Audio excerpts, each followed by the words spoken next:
Donc, bonjour à toutes et à tous, on va commencer le webinaire. Je me présente, je suis Emma Pinon, je suis responsable marketing et communication chez Isogeo et j'ai l'honneur de vous souhaiter la bienvenue à ce quatrième et dernier épisode de nos webinaires saison 8. Pas de panique, il y aura des prochaines saisons, mais en tout cas, c'est l'épisode qui clôture la saison 8. Donc, vous êtes encore une fois très nombreux à avoir répondu à notre invitation et nous vous en remercions beaucoup. Comme vous le savez, si je peux passer ma slide, pardon. Mince. Ah, voilà. Le thème de cette saison est le retour d'expérience de nos différents utilisateurs. Donc l'épisode 1 portait sur le retour d'expérience des métropoles. L'épisode 2 était centré sur une solution de cartographie globale des données que nous proposons en partenariat avec la société Dawiz. Et l'épisode 3 était centré sur les retours d'expérience des départements.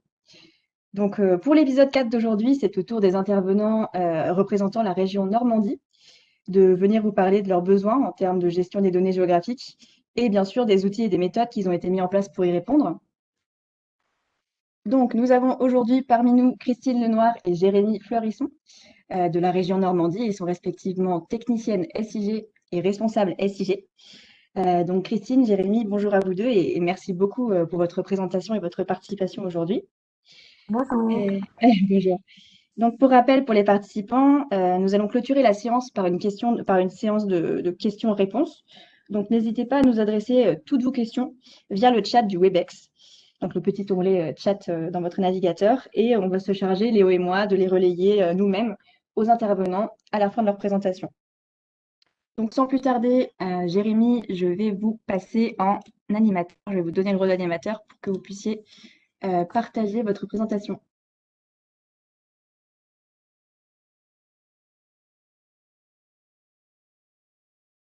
C'est bon pour vous? C'est bon pour moi. Normalement, vous voyez mon écran. Oui, c'est bon de mon côté aussi. Parfait. Écoutez, bonjour à tous. Merci à Isojo de nous laisser l'opportunité de faire un retour d'expérience sur notre manière de gérer et valoriser l'information géographique à la région Normandie. Alors, je vais commencer rapidement par une présentation voilà, de la région hein, dans des grands ensembles. Rappelez juste que la région est issue, la région Normandie est issue d'une fusion, hein, une fusion des régions Basses et Haute-Normandie suite à la loi NOTRe de 2015, qu'elle comporte 5 départements, mais c'est surtout qu'au sein de la collectivité, on a près de 5200 agents, dont notamment près de 1300 au sein des sièges administratifs de Caen et de Rouen, répartis entre 4 directions générales adjointes, 23 directions et 76 services. Et dès la fusion des deux régions, on a eu un fort besoin en matière de connaissance du nouveau territoire régional et en matière aussi d'harmonisation des données dès 2016, hein, dès que les deux collectivités ont fusionné. Donc évidemment, on a très vite mobilisé l'information géographique pour la connaissance du territoire et également mobilisé l'administration des données pour harmoniser au mieux ces données basses, enfin, de basse Normandie et de haute Normandie. Alors, le SIG Normandie, alors le SIG, d'une part, avait été mis en place en 2002 à Caen, puis en 2007 à Rouen. Ces deux SIG ont fusionné, comme je vous l'ai dit, au 1er septembre 2016 pour donner naissance au SIG Normandie, qui est rattaché au service information géographique et open data de la direction de l'aménagement numérique de la collectivité. C'est une des composantes fonctionnelles de cette direction.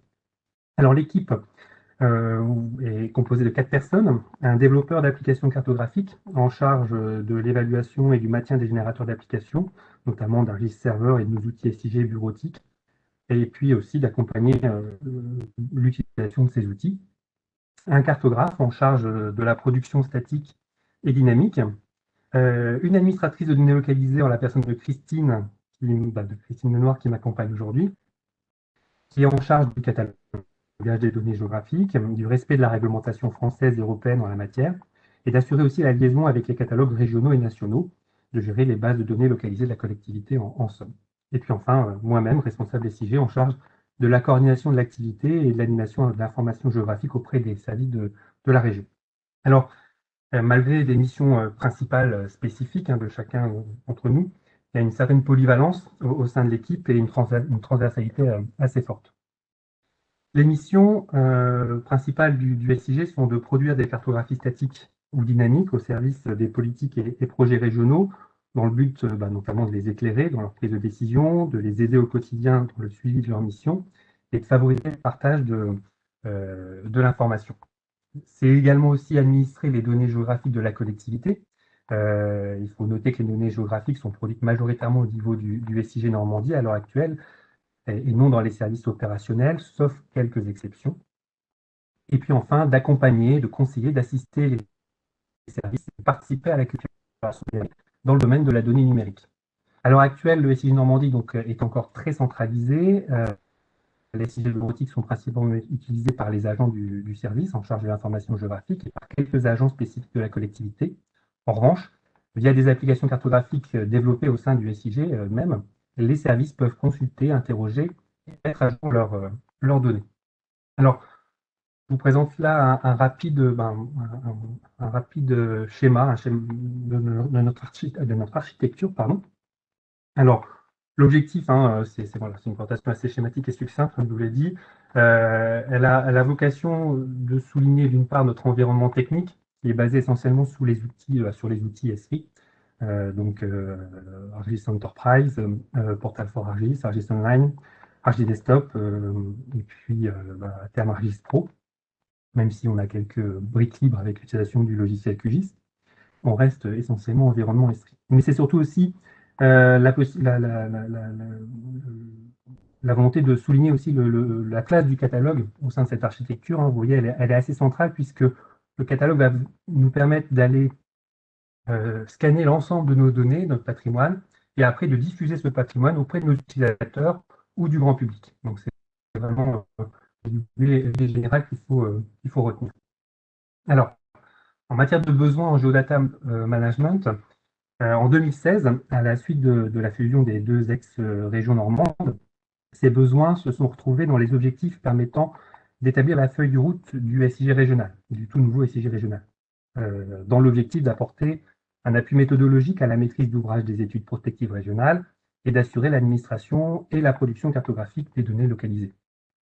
Les trois principaux objectifs étaient d'une part la consolidation du patrimoine des données localisées régionales, le porter à connaissance auprès des élus, services et citoyens, et puis le développement de l'offre de services. Chacun de ces axes était décliné en plusieurs actions, et l'une notamment des actions du premier axe était de cataloguer les données localisées régionales. Cette action se déclinait en plusieurs tâches, qui étaient notamment de diffuser le patrimoine de données localisées régionales en le rendant consultable, interrogeable et téléchargeable par tous, de créer les métadonnées des nouvelles données à l'échelle normande en respectant notamment les normes INSPIR, de lancer une consultation dans le but d'acquérir une solution de catalogage, de déployer un outil de catalogage simple d'administration et d'utilisation en interne, consultable par les services et notamment moissonnable par d'autres structures, par d'autres plateformes comme GeoNormandie, Data Normandie, afin notamment d'éviter les doubles saisies. Et puis enfin, de former les administrateurs de données et les utilisateurs à l'utilisation de ce catalogue. Alors plus tard, en 2018, une assistance à maîtrise d'ouvrage nous a accompagnés afin d'établir un plan d'action pour harmoniser et faire converger nos outils, nos données, développer une culture de la donnée numérique, participer à la mise en œuvre de la politique Open Data et appuyer le pilotage et la communication des politiques publiques. Cet AMO est venu conforter le besoin et l'importance du catalogage. Alors, pour la partie sur le projet de catalogage, je vais laisser la parole à ma collègue Christine qui va vous détailler un peu les raisons du choix d'ISOGEO.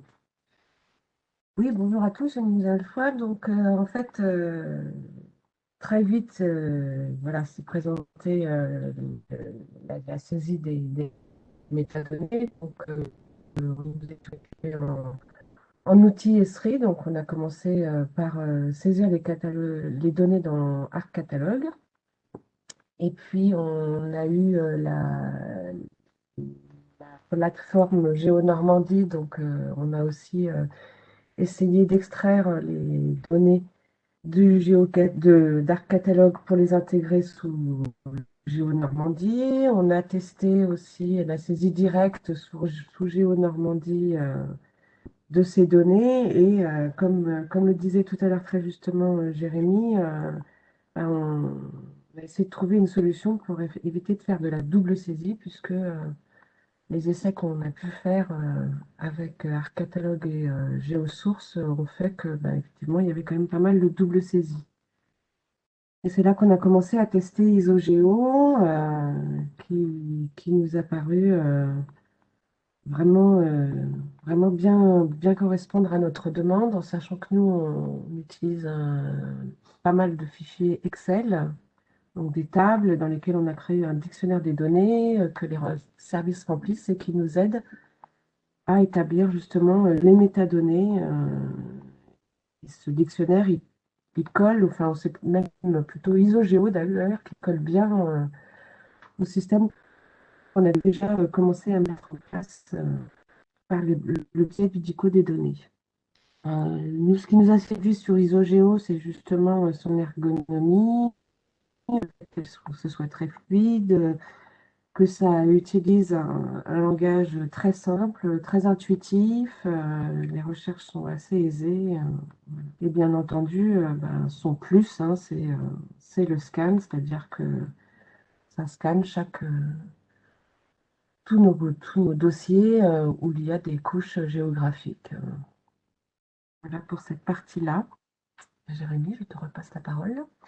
Alors on va vous présenter un peu les deux grands temps liés au projet de catalogage. Le premier, il est notamment consacré au déploiement d'IsoGeo. Euh, il s'est étalé sur 6 mois, hein, de janvier à juin 2018, et c'est décliné en 5 étapes. Alors on a en janvier 2018 eu le lancement du projet, à proprement parler. Et puis après, on a une seconde étape, installer et paramétrer la solution. On a fait aussi un audit de notre patrimoine de données SIG. On a catalogué les premières données SIG. On a eu les formations et transfert de compétences aux administrateurs. Là, pour la mise en ordre de marche, je laisse Christine développer ce point-là notamment.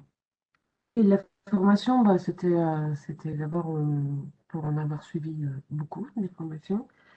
J'ai trouvé celle-ci particulièrement intéressante parce que c'était sur site avec un accompagnement vraiment personnalisé. On a travaillé sur nos données et la personne d'IsoGeo qui est venue nous a vraiment bien guidés et était aussi vraiment à l'écoute de nos besoins et a même mis la main à la pâte pour saisir les premières fiches. On avait réparti au sein de l'équipe pour que chacun pratique. Voilà, donc c'était vraiment un gros plus, moi, que j'ai rarement vu dans toutes les formations que j'ai pu faire. Ensuite, on a eu l'étape, la troisième étape, hein, la saisie complémentaire des métadonnées, le partage et la diffusion des catalogues en interne et sur en Normandie. Donc ça, c'était, on a appelé la vérification d'aptitude. Et puis la mise en production ensuite. Et enfin, le début de la maintenance, hein, corrective et évolutive, comme vous connaissez dans les projets informatiques. Donc, voilà, suite à ça, on a eu le second temps. Là, je vais laisser Christine développer ce catalogage au quotidien. Donc oui, effectivement, le second temps, ça a consisté parce que au moment de la formation, on a fait quelques fiches, on a vu des cas de figure, à peu près tous les cas de figure, mais du coup, il fallait métadonner toutes nos données. Donc ça a pris environ 2 mois pour une bonne centaine de métadonnées, en sachant que nous n'avons pas fait les référentiels. Les référentiels ont justement été faits par la personne IsoGeo qui était là et qui manipule tellement bien qu'elle nous a fait ça en quelques minutes, alors que nous, on aurait mis des heures. Ça nous a permis aussi d'améliorer un petit peu la méthodologie qu'on avait justement établie avec IsoGeo,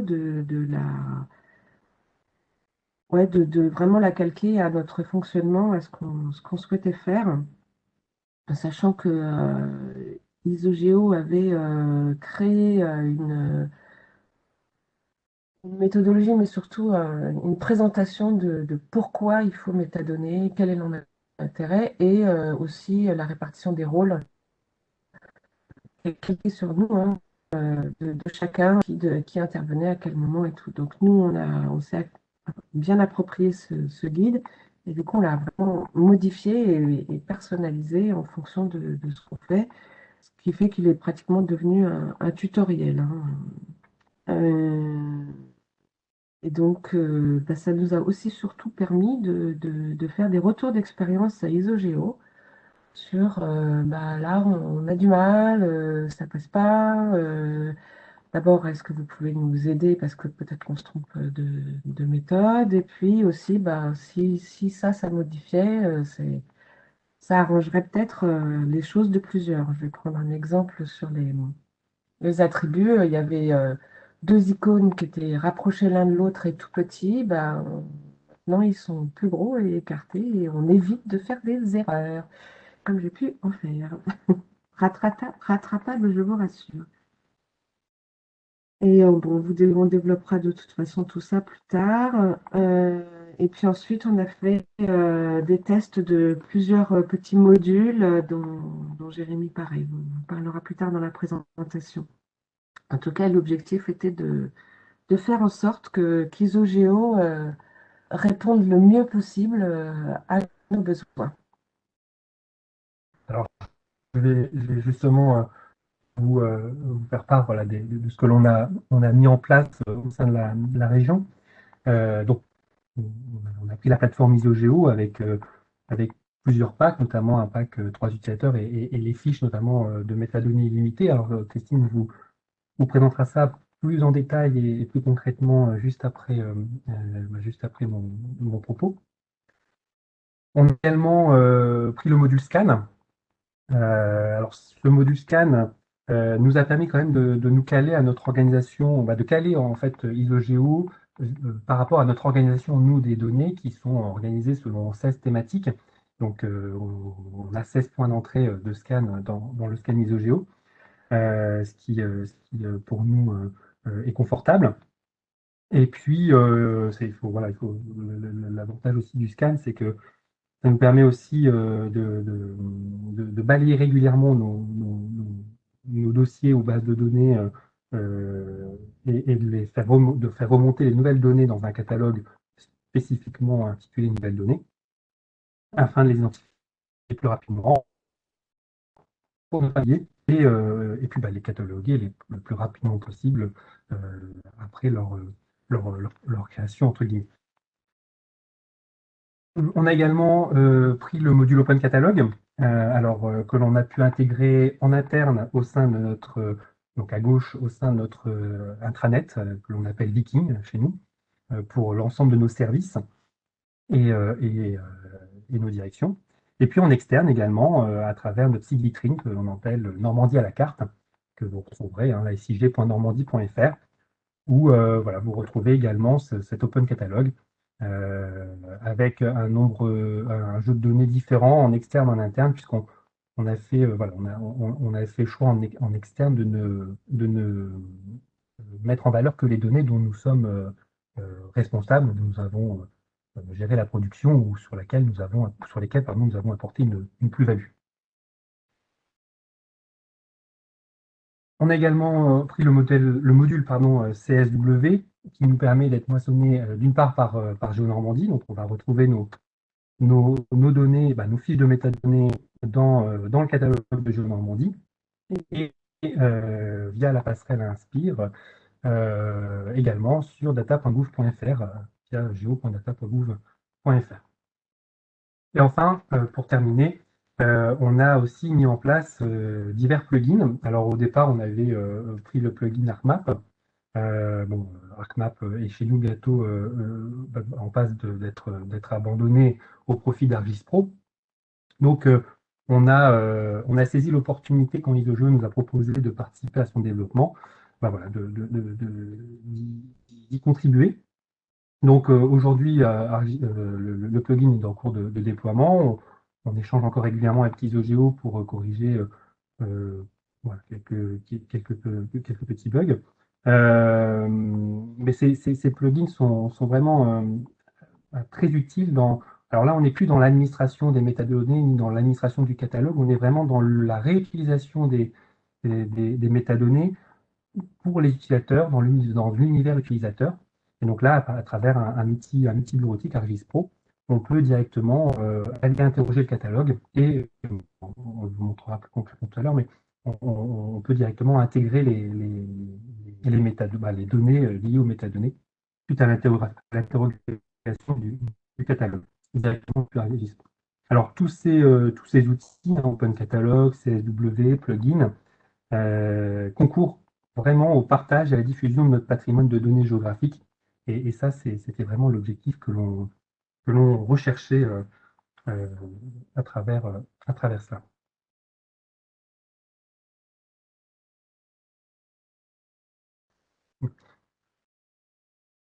Ah, donc, je vais laisser la parole à Christine pour la présentation du catalogue dans les détails. Alors, je vais juste.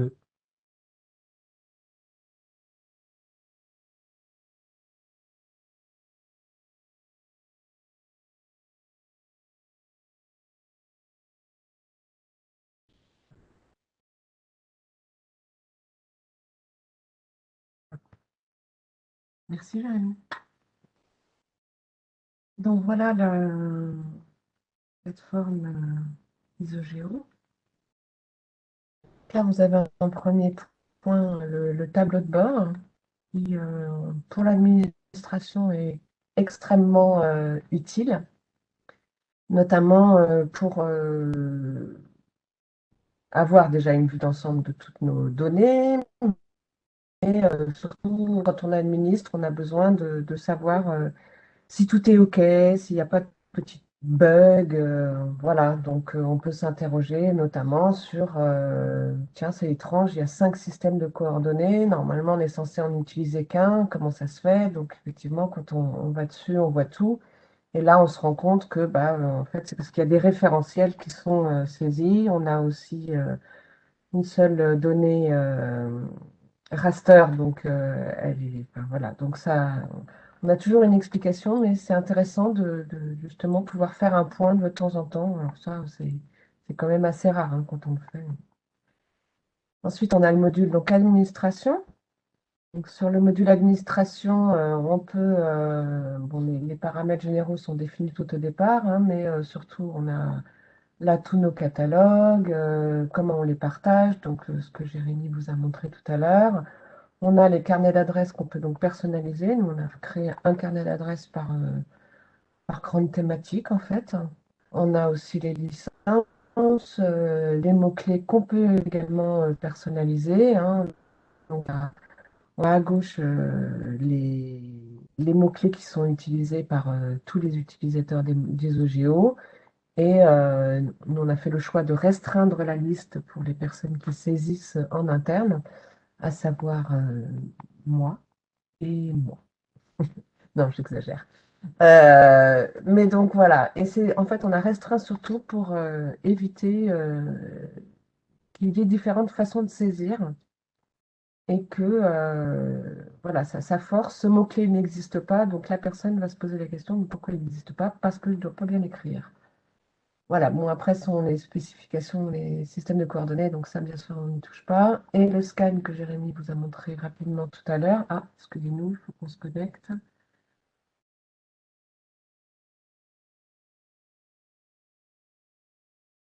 Voilà, merci.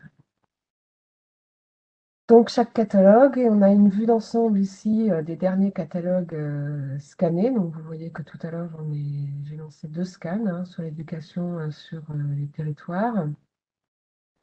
Et sur l'éducation. Sur l'éducation, donc, il nous dit qu'il a trouvé 8 données, qu'il a tout signé, tout documenté, et il nous dit que, bah, tiens, la donnée collège, elle a été modifiée. Voilà.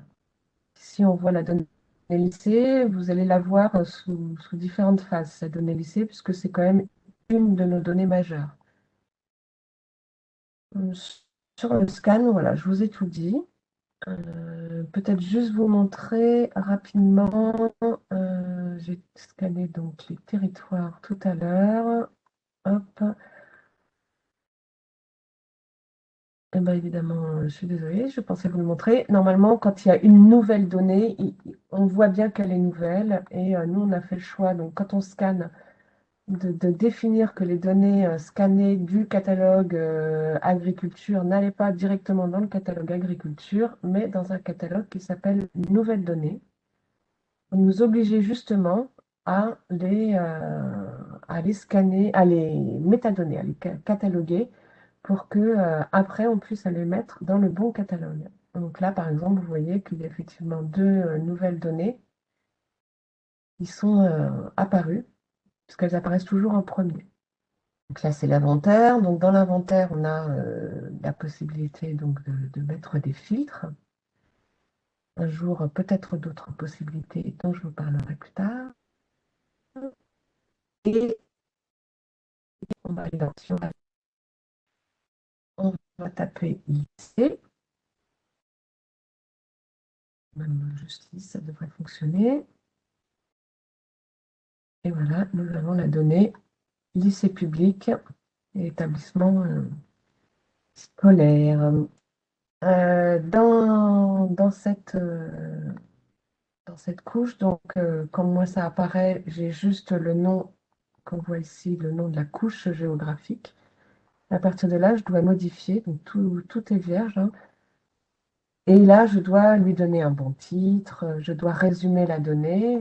C'est ici que nous avons décidé d'inscrire que la donnée n'entrait pas dans la directive Inspire, puisque les autres endroits qu'on a trouvés, ça n'apparaissait pas bien, notamment sur les sites externes. Ensuite, on peut remplir l'histoire. Donc, quand je disais que les termes étaient assez aisés, souvent on parle de généalogie de la donnée. Donc, quand on parle de généalogie de la donnée, ça ne parle pas à tout le monde. L'histoire, au moins, là, on sait de quoi on parle. Donc, dans quel contexte on a créé cette couche, comment on l'a collectée. On peut aussi mettre les interventions qu'on a fait dessus et autres. Là, on peut y aussi ajouter des commentaires. Nous, on a fait le choix dernièrement donc, de mettre les liens vers les cartographies qu'on avait pu faire, les applications, hein. Là, vous avez des données qui se remplissent automatiquement. Donc, à part la date, la première date, qui est la date de la création de la donnée, tout ça se met à jour quand vous lancez un scan, en fait. La géographie, c'est pareil. C'est beaucoup de données en dehors de l'équivalence, l'échelle équivalente, pardon. Il n'y a que ça que l'on doit saisir. Le reste est automatiquement rapporté. Sur la qualité, c'est là que vous indiquez si elle rentre dans les conformités Inspire et surtout à quel catalogue Inspire il faut se rattacher. Nous, ça c'est un choix en sachant que les cohérences topologiques, ça ne concerne que certaines données, les transports notamment. Ici, les attributs, donc ce que personnellement je juge une des choses les plus importantes de la métadonnée, puisque ça permet de voir si elle correspond vraiment aux besoins. Si on décrit, les types sont automatiquement renseignés, il suffit juste de les décrire, de leur attribuer une langue. Et c'est là les deux petites étiquettes dont je vous parlais, les deux petits icônes. Vous avez ici pour modifier l'attribut et ici pour le supprimer. Et en fait, ils étaient tellement petits rapprochés que régulièrement, quand on a 25 attributs à saisir, on va assez vite et on pouvait cliquer sur le mauvais bouton. Ici, des licences. Donc, on fait appel à des licences qui sont proposées donc, dans le module administration. Je vous ai rapidement passé dessus, il y avait des licences. Ici, les données, donc nous, on insère la couche, le zip de la couche géographique. Et là, on fait référence sur les liens donc, aux deux sites où on peut retrouver alors, soit la couche via le catalogue de métadonnées, soit la carte, soit une application dynamique ou autre. Les contacts, donc là, l'intérêt du carnet d'adresses, hein, puisque vous voyez que là, moi, j'ai saisi la direction du lycée de Normandie. Et ici, les données avancées, voilà. Et il était préconisé par Isogeo tout au départ de renseigner En premier lieu, ce qu'ils appellent les étiquettes. Donc, c'est ici mettre les mots-clés et les attributions sur les catalogues. D'expérience et d'utilisation, c'est quelque chose que je fais en dernier. Parce que à saisir les données, donc en plus pour les saisir, je m'appuie sur le fameux DICO des données, donc le fichier Excel que les services m'ont renseigné. Et c'est là que je me dis, tiens, il faut absolument que je pense à mettre ce mot-clé, il faut que ceci, cela. Et du coup, c'est quelque chose que je fais en dernier. Donc, on clique tout simplement là, et là, on sélectionne. Alors, là, on n'a que ce que j'ai mis, hein, mais sinon, c'est des mots qu'on rentre, et voilà. Et après, on enregistre. Je peux enregistrer, j'ai pas fait de modification de toute façon. Et on a fini pour l'utilisation des OGO. Donc, ce que je viens de saisir, ben, on le retrouve ici. Donc, ça, c'est notre portail interne, notre intranet. Donc, on retrouve ici, on est dans la partie catalogue de données, la donnée sur les données, les UC. Donc, voilà, on peut ici voir tout ce qu'on a saisi sous forme. Voilà. On retrouve la même chose sur notre site de la demande de la carte qui, elle, enfin, lui est ouvert, pardon, à tout le public, hein, grand public. Et donc, on retrouve ici, pareil, la métadonnée. Là, on a, nous, saisi le mot-clé hein, pour la présentation. C'est de chercher. On va sur Géonormandie. Donc, Géonormandie moissonne notre catalogue ISOGEO. Et donc, on retrouve encore une fois ici les données. Alors, évidemment, ici, mais ça, c'est un choix national européen, le scan FME qui fait qu'on ne voit pas les Ah oui, attributs. c'est lié à la norme, disons. Voilà, c'est lié à la norme ISO. Et euh, Datamove moissonne, enfin, est moissonné. Non, Moi, pardon, moissonne, pardon, c'est Géonormandie qui est moissonné, je vais y arriver. Nos données également. Donc ici, on a fait le choix, donc là, vous retrouvez la donnée sur les lycées. Et pour nos données, nous, on a fait le choix de ne mettre que les données que nous avons appelées des données référentielles. C'est vraiment les données qui sont purement liées à ce que l'on fait à produit nous-mêmes. Donc, les lycées et tout. Voilà pour ma présentation. Si vous avez des questions, vous les poserez effectivement dans le chat et on sera à disposition. alors, moi, je vais juste vous montrer rapidement l'outil le plugin Argis Pro. Fermé. Donc, dans Argis Pro, en fait, tout simplement, on a la possibilité de charger ce plugin, alors soit passant par l'onglet complément, soit en se faisant des petits raccourcis, en personnalisant les barres de menu. On retrouve un moteur de recherche, alors avec différents filtres, hein. Vous pouvez filtrer par zone géographique, par contact, par thématique inspire, par format, par propriétaire, système de coordonnées, ainsi de suite. Vous pouvez également rechercher par mot-clé tout bête, tout simplement. Les résultats vous sont affichés juste en bas.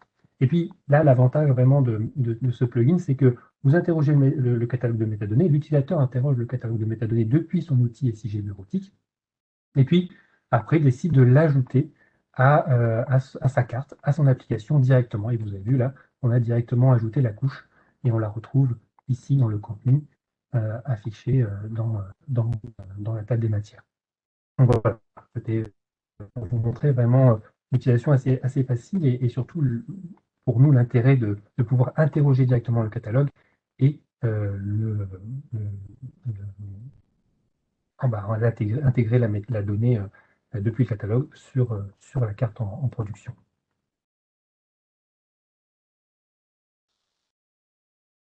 Donc voilà pour la présentation du catalogue. Alors, on voulait voir avec vous aussi les perspectives. Alors, d'une part, les perspectives pour la région, notamment avec une ouverture de l'administration et de l'édition du catalogue peut-être à terme à d'autres services de la région et pas forcément uniquement au SIG Normandie. L'usage à terme aussi des services géographiques, notamment pour faciliter aussi le téléchargement des données sous le catalogue. Le passage chez nous à une géodatabase d'entreprise avec ce qui signifie aussi des migrations de fiches à prévoir et puis aussi de nouvelles connexions du scan à paramétrer. Et puis, on en parle maintenant depuis quelques temps au sein de la fonction géographique en Normandie, qui rassemble les différents acteurs publics normands autour du sujet de l'information géographique. Et on a déjà proposé la création d'un club utilisateur euh, autour d'Isogeo en région. Alors, pas forcément pour échanger autour de la métadonnée, mais plutôt pour échanger autour de l'outil, de l'outil Isogeo, de son utilisation, puisqu'on est plusieurs acteurs normands à disposer de cet outil. Et voilà, cette idée va certainement voilà, être formalisée à l'issue notamment de la crise sanitaire, puisque Oui, on a été bloqué voilà, pour ça. on était un peu bloqué avec ça. Mais voilà, on a toujours ce projet-là dans les cartons. Les nouvelles fonctionnalités, oui. Juste pour finir sur le club utilisateur, en fait, l'idée, c'est vraiment de partager sur nos pratiques sur Isogeo et les bonnes comme les mauvaises et peut-être un peu de s'entraider, justement, de se dire, voilà. Pour les nouvelles fonctionnalités, donc ça fait un peu partie de nos propositions. Euh, alors, on aimerait, pour pouvoir au mieux administrer, pouvoir faire des efforts de listes, donc tout type de liste, hein, que ce soit la liste des contacts, de l'arborescence, la liste des mots-clés, du carnet d'adresses, pardon. Voilà, alors je sais qu'il y a un module qui s'appelle Isogeo to Office. En fait, nous l'avons testé, mais on l'a testé il y a maintenant 3 ans, voire peut-être un peu plus même. Et il correspondait pas à nos attentes, mais on était un peu jeunes en fait, dans limite des ados, dans l'utilisation d'Isogeo, et donc on n'en a pas trouvé en tout cas l'intérêt. Maintenant, je pense qu'il faudrait qu'on le reteste pour voir voilà, si on le retient ou pas, et s'il pourrait répondre à cette fameuse demande d'export de liste pour vérifier que nos carnets d'adresses sont bien OK, qu'il ne manque pas quelqu'un, que plein de petites choses d'administration en fait. Je ne sais pas si vous avez vu quand on a ouvert Isogeo tout à l'heure, on a un tri qui se fait par défaut sur la pertinence et surtout sur un ordre alphabétique inverse. Personnellement, je pense qu'un ordre alphabétique logique, donc de A à Z, serait plus pertinent et plus utile. Toujours d'expérience, hein, vraiment, à force d'utiliser, c'est quelque chose que je fais systématiquement après chaque résultat de filtre. Et dans les filtres, justement, ça pourrait être très intéressant de pouvoir exclure l'appareil. Tout à l'heure, quand on a ouvert, je suis arrivée sur l'inventaire, j'avais les deux nouvelles métadonnées et celles qui suivaient, ce sont les métadonnées qui sont archivées. Moi, elles ne m'intéressent pas du tout. Elles sont archivées, je ne veux pas les voir. Donc, l'idée, ce serait de dire, affiche-moi tout, sauf les archivés, par exemple, hein, ça peut être autre chose.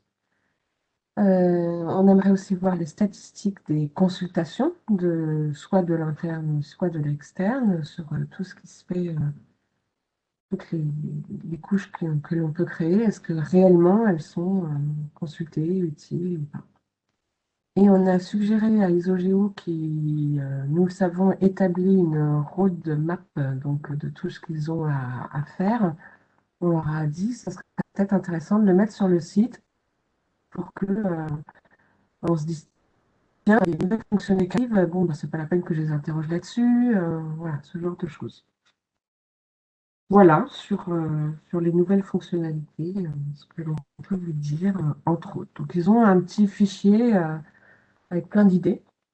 Je les garde ou pas, mais et on peut remonter aussi les bugs. Pardon, je n'en ai pas parlé parce que de temps en temps, il peut y en avoir, hein, comme dans n'importe quelle application. Et donc voilà, la réactivité est assez efficace. Passons maintenant aux préconisations. Toujours un petit peu les retours, ça fait partie enfin, vraiment du retour d'expérience, ce pourquoi nous sommes là.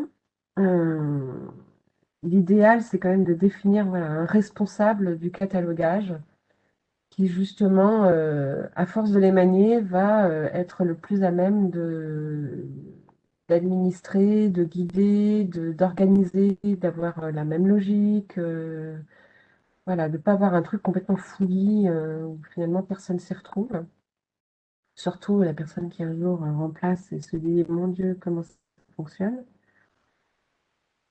L'idéal, c'est comme Jérémy l'a dit tout à l'heure, c'est de calquer son catalogue sur l'organisation interne. Donc, comme il l'a expliqué, nous nous sommes organisés en grandes thématiques et nous avons créé un catalogue par thématique et une façon de nos données comme ça, au moins, pareil, toutes les personnes qui utilisent ces données en interne, en tout cas, est capable de comprendre la logique de classement.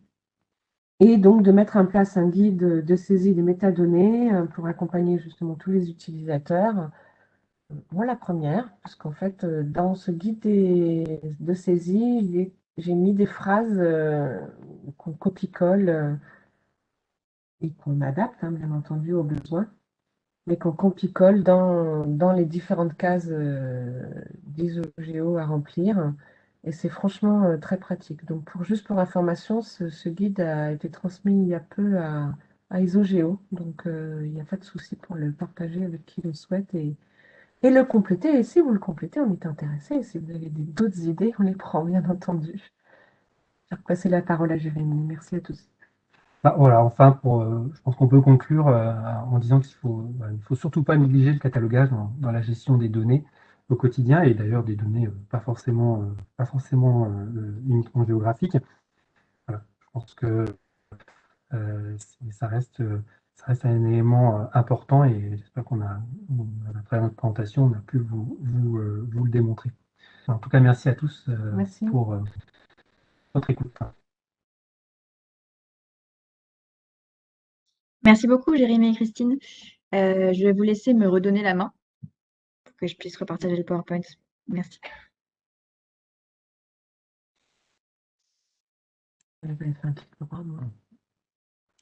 Voilà, il faut cliquer sur mon nom, sur les 3 petits points et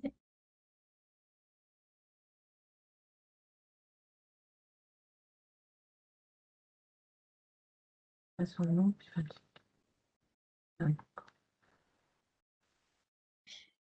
merci, c'est bon.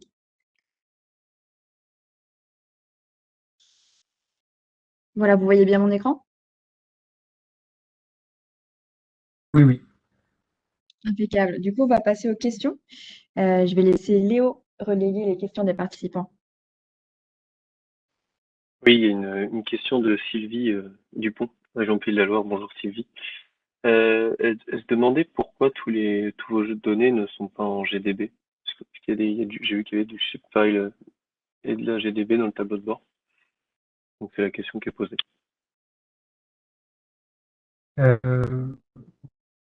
Oui, ça, on a des GDB, on a des shapefiles, on a des fichiers à plat aussi. En fait, c'est assez historique.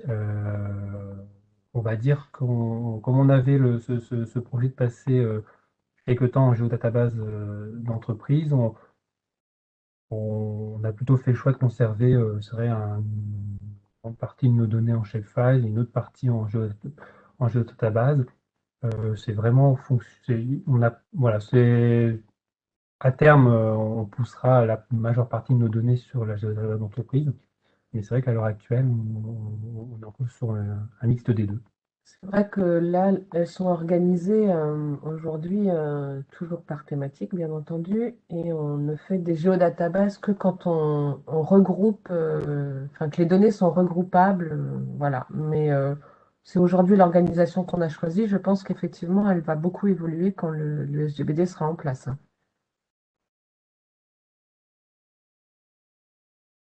J'espère qu'on a répondu à la question. Oui, je pense. Euh, Moi j'ai une question sur votre guide de saisie de métadonnées là. Est-ce que vous pouvez le présenter brièvement? Parce que je trouve ça super intéressant. Vous avez mis ça en place.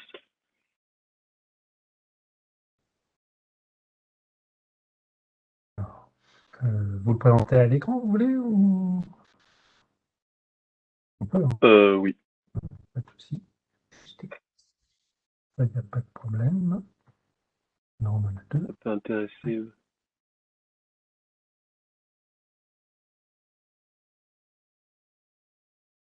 Partager sans être.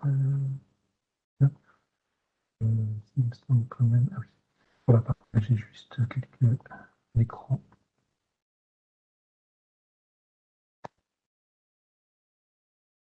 Voilà, donc le fameux guide, bon, ça c'est notre charte graphique. On a fait un guide.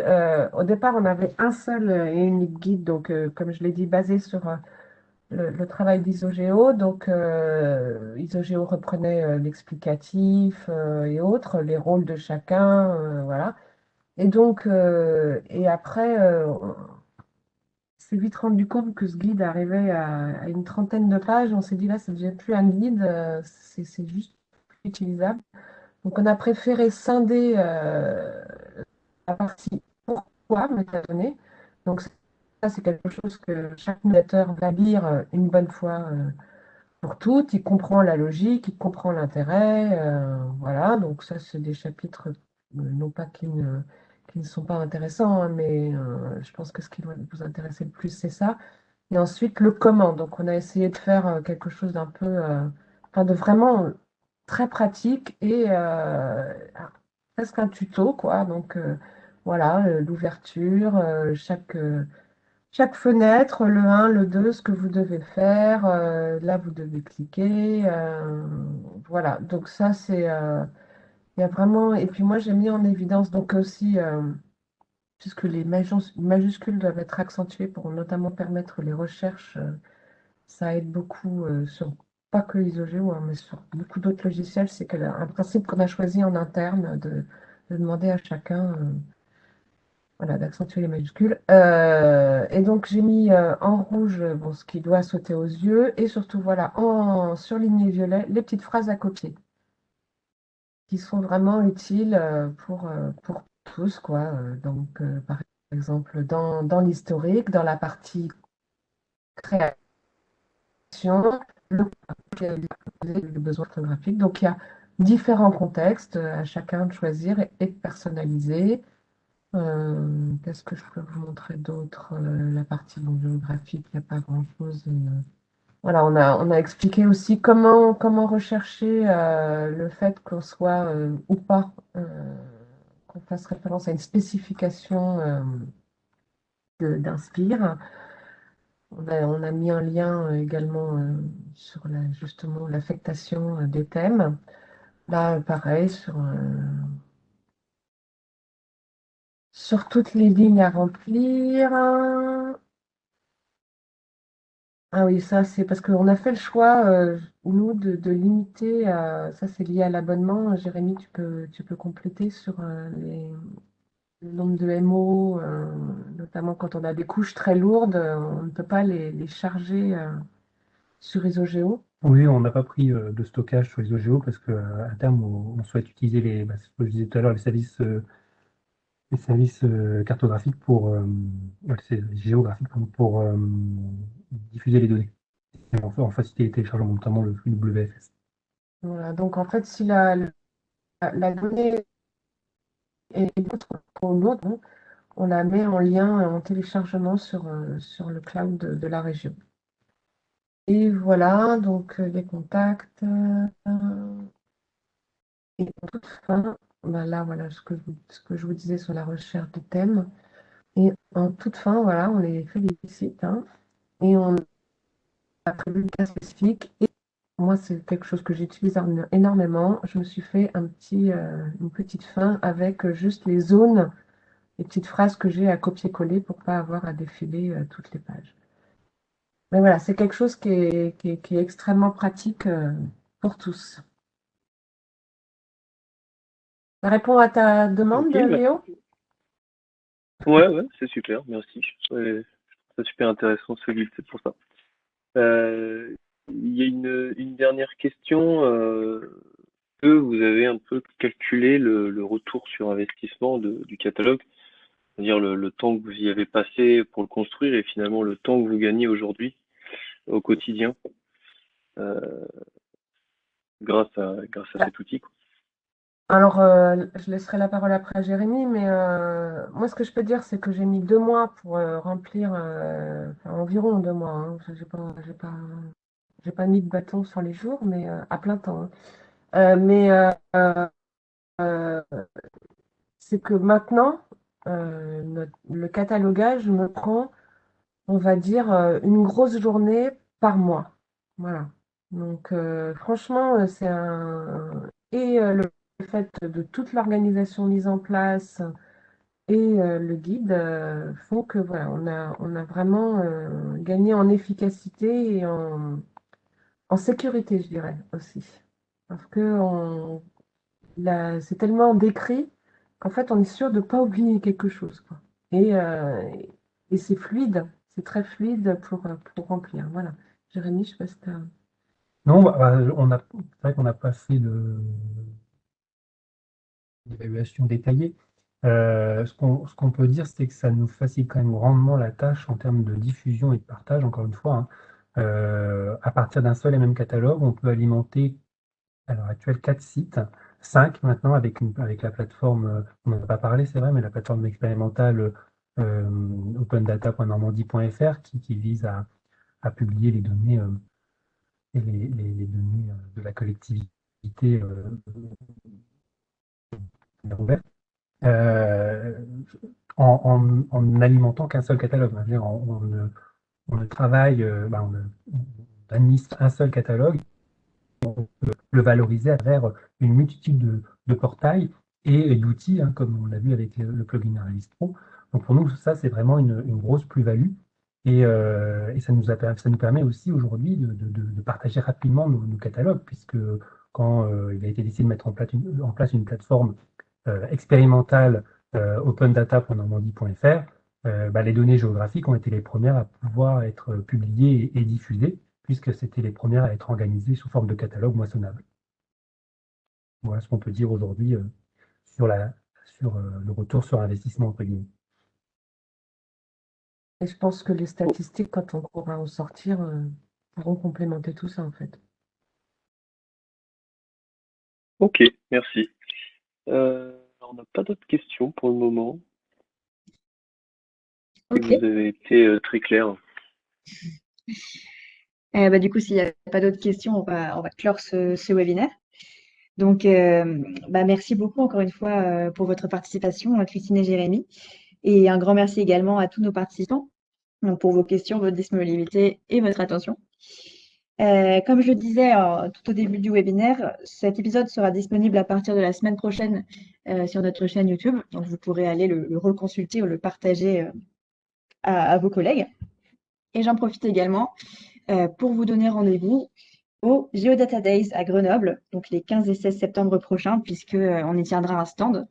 Et donc, vous pourrez venir rencontrer nos équipes et discuter avec nous. Et breaking news, attention, nous y présenterons également l'édition 2021 de notre livre blanc « Découvrir et comprendre la gouvernance de l'information géographique ». Donc, si ça vous intéresse, n'hésitez pas à venir assister à notre restitution ou à demander des informations au stand. Et pour rappel, si vous êtes déjà intéressé par ce livre blanc et que vous ne l'avez pas déjà lu, l'édition 2016 est toujours disponible sur notre site web. Elle est téléchargeable gratuitement. Il suffit d'aller tout en bas de la page d'accueil et de cliquer sur livre blanc. Voilà, donc nous vous attendons nombreux au Geodata Days et à bientôt. Et bonne journée, merci à tous. Alors, Jérémy et Oui. Christine, juste, il y a des messages que j'ai loupés, mais j'ai 2 clientes qui vous félicitent pour le guide de saisie de métadonnées et qui sont intéressées par ce guide. Donc, je ne sais pas si je peux Nos collègues, leur ça va. transmettre ou pas. Non, c'est pas vos collègues. D'accord. Oui, tu peux, hein, enfin, honnêtement, hein, et moi, je ne vois pas Ah d'inconvénient. non, pas du tout, on l'a déjà partagé auprès de la métropole et c'est justement Ok. un Un type de des document, objectifs du club. voilà, Ouais. qu'on le souhaite aussi partager au Oui, sein du club. C'est-à-dire que donc non, oui, c'est un complètement. document qui est. Après, en revanche, on est intéressé s'il y a des remarques ou des compléments à apporter pour l'enrichir et l'améliorer, comme le disait Christine tout à l'heure, on est totalement ouvert et preneur. Ouais, puis on est à Ok. disposition, hein, s'il y a des choses pas claires, voilà, hein, c'est... Ok, parfait. Moi, je transmettrai ça. Merci. Merci à tous les deux. En Merci tout à cas, tous. c'était très bien.